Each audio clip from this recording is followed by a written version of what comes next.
poder pasar a otra fase de la economía más en línea con lo que había anunciado durante la campaña electoral. Quiero saludar a Gabriel Camaño, economista en jefe de la consultora Ledesma. Gabriel, un saludo, muy buenas tardes.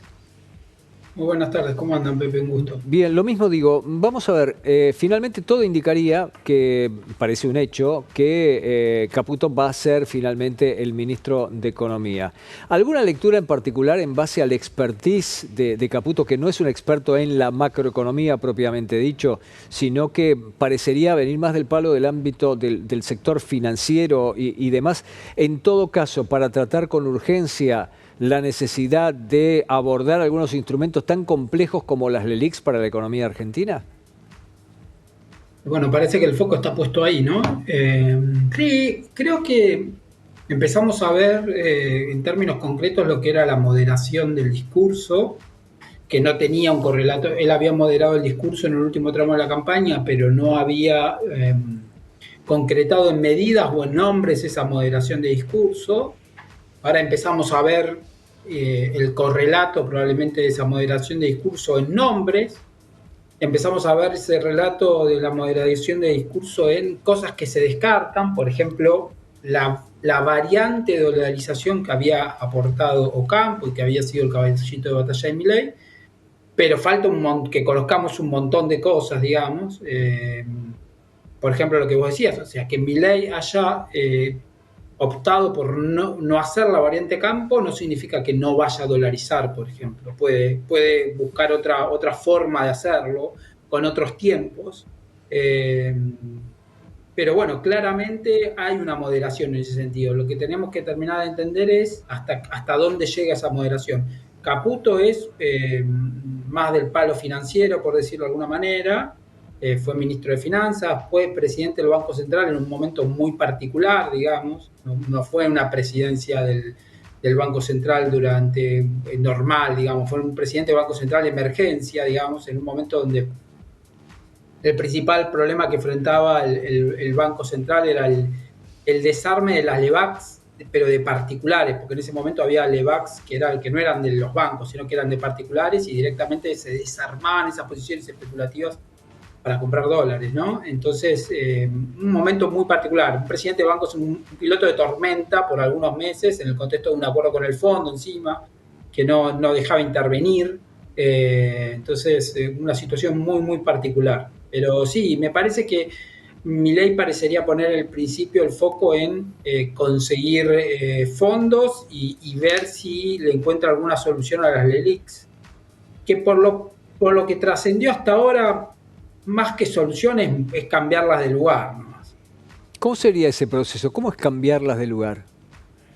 Y lo que trascendió por ahora, hay que ver si es lo que termina siendo, porque por eso digo que no tenemos planes. Tenemos algunos nombres que tampoco están del todo confirmados. O sea, yo aclaro esto para que entendamos que Campos fue nombre puesto durante más de 3 meses, Tal digamos, cual. y su plan fue caballito de batalla y ahora no está más. O sea que estamos hablando como un terreno muy, digamos, muy débil, sobre bases muy débiles, pero obviando eso, yo te diría, mira, lo que se está hablando es canjear las LELIQs por títulos de tesoro.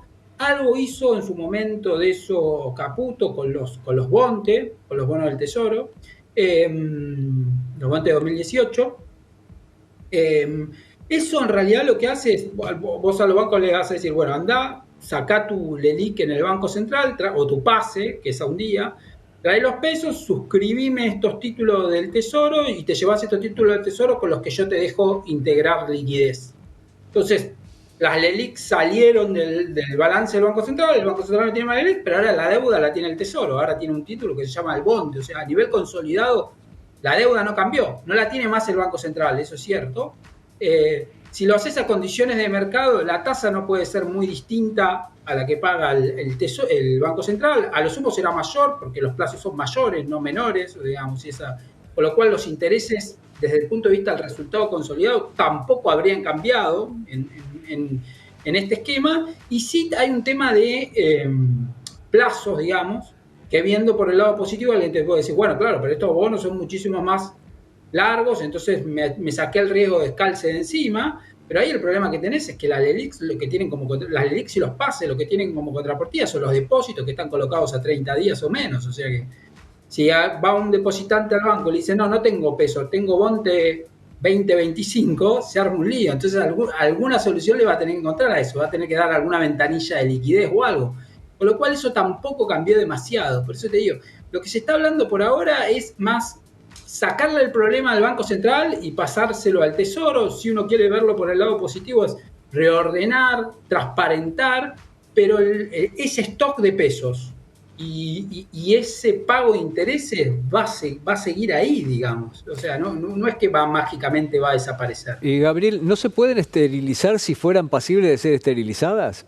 Están esterilizadas. Las LELIQs son un instrumento de esterilización. Por eso están dentro del balance del Banco Central. De hecho, yo lo que te acabo de explicar, acabo de omitir algo, que es los pesos salen del balance del central, porque desarmás LELIQ y pases, ahí dejan de estar esterilizados y van a un bono del Tesoro. Siguen estando de esterilizados. Esos eran pesos que no circulaban, que empezaron a circular. Hay que ver qué hace el Tesoro con esos pesos para que no tener una expansión monetaria. Lo que debería hacer el Tesoro en este esquema con esos pesos es ir a cancelar alguna deuda que el Tesoro tenga con el Banco Central, de forma de matar esos pesos de nuevo, y el remanente depositarlo en una cuenta del Banco Central. Entonces, esos pesos vuelven al Banco Central, pero ahora como un activo, no como un pasivo, ¿no? Como un pasivo, pero con el Tesoro, pero que no devenga intereses. Por eso te digo, en realidad es moverlo, digamos, pero en realidad los pesos siguen, el stock de pesos, el stock de deuda sigue ahí. ¿Y tomar un préstamo internacional en dólares para poder volcarlo a las LELIQ sería lo mismo? Bueno, ahí destruirías los pesos contra dólares. O sea, vos conseguirías los dólares y le canjearías las LELIQs contra dólares. Ahí tenés otro, o sea, el problema, hay una parte del problema que sigue siendo el mismo, que es, a ver, la deuda ahora la pasaste a dólares, pero la deuda que tenía el central ahora la tiene el Tesoro, los intereses que pagaba el central ahora los paga el Tesoro, nada más que los paga en dólares en vez de pagarlos en pesos. Esa parte sigue igual, lo moviste de lugar otra vez, sacaste la deuda del central, se la mandaste al Tesoro. La diferencia es que vos, en vez de ahora quedar esos pesos, que decís, bueno, ¿contra qué cancelo estos pesos que le quedaron al Tesoro?